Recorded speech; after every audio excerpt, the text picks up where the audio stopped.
We went vegan 2 years ago, and the first year we kind of kept it under wraps. We didn't want to rock the boat. We didn't want to put it out there. We didn't want to alienate people. And then after we were done with our third tour, which was called the 1, 2, 3s of Counting Macros, where we went out and it was a 2-day event, the most grueling event we've ever done, tested us in all new ways. We came together as a team and we're like, why aren't we just educating people on this? We feel so passionately about this. Whenever we end up in a conversation with people, we meet people out on the street, or we end up talking to people, it always comes back around to veganism because we're so passionate about it. We believe in this. We're drawn towards this. This is a fire within us that's pushing us. Like, why aren't we just owning it? And so we decided that we were gonna own it. And we had launched an app a few months prior, and the app was doing amazing. It was fitness workouts, and we were like, how can we one-up this and kind of promote the app and say, like, we're gonna do a challenge? And we were like, you know what, let's just do this. We're gonna encourage people to sign up for the app, and if you sign up within these days, you get a free 5-week meal plan for veganism to transition you into a plant-based diet. And the response that we got was, of course, mixed, but we're not focusing on, the negatives. We're focusing on the people who we're seeing changes. When people come up to me and they're like, you changed my life. Like, it's so much more profound. Like when you're changing people's eating habits, not just their fitness, but their eating habits, you're changing their belief system. They believe they needed to eat meat, and then you change, you show them that you don't, and that you can awaken in so many different ways.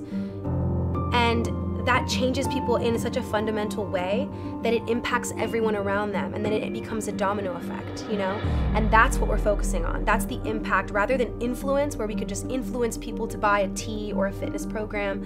We're impacting people's lifestyles. We're facilitating true growth, development, and change in people, and that's where we're just pouring our energy now. How can we provide more? How can we change these people's lives and make them better? How can we provide them with more services, more support, more love, more unconditional acceptance?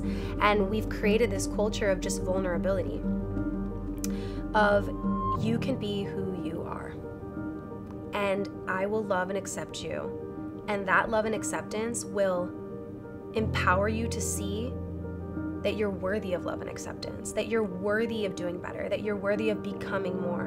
And then all of a sudden you're like blinders down and there's endless possibilities.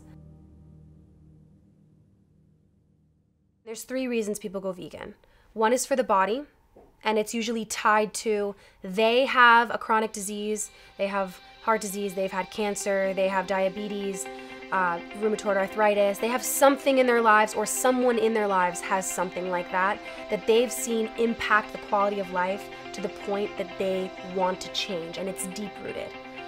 2 is the environment.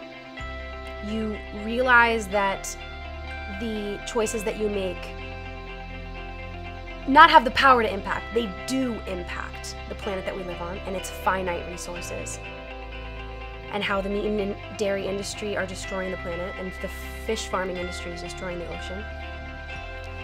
And then there's the ethical reasons, or the animals. People feel tied to the fact that, these are living creatures. And so once I learned what it was doing to the environment, and that there was one fact in particular that I learned on a documentary called Cowspiracy. It's another one I recommend you watch. Cowspiracy, it was that by not eating 2.2 pounds of beef, you can save the same amount of water that you would save by not showering for 6 months. So 6 months of not taking a shower is equivalent to the water that it takes to produce 2.2 pounds of beef. And I was like, that's individual power. People talk about, oh, I'm not gonna change, I'm not gonna recycle, I'm not gonna go vegan because it's not really gonna impact the environment. No, it fucking does. You have power with the choices that you make. You can save lives if that's what you're tied to. You can change the environment if that's what you're tied to. Or you could change your body and the bodies of those around you, because that shit spreads. I always tell girls, like, the first 2 weeks are gonna be the hardest, but you gotta push through. You have to push through. You have to stay committed. You need to do all 10 workouts in the first 2 weeks, and you need to eat the meals that you need to eat. You need to fuel your body. You need to rest. You need to recover. Even if the scale says you gained weight, throw the fucking scale out. But even if it says you gained weight, you have to stick through it, because there's this you know, period in which your body's adjusting and you're just laying new groundwork, and you have to trust that if you're putting good things into your body and you're doing good things to your body and you're moving and you're hydrating and you're feeding, the good things are eventually going to show and take shape in your life.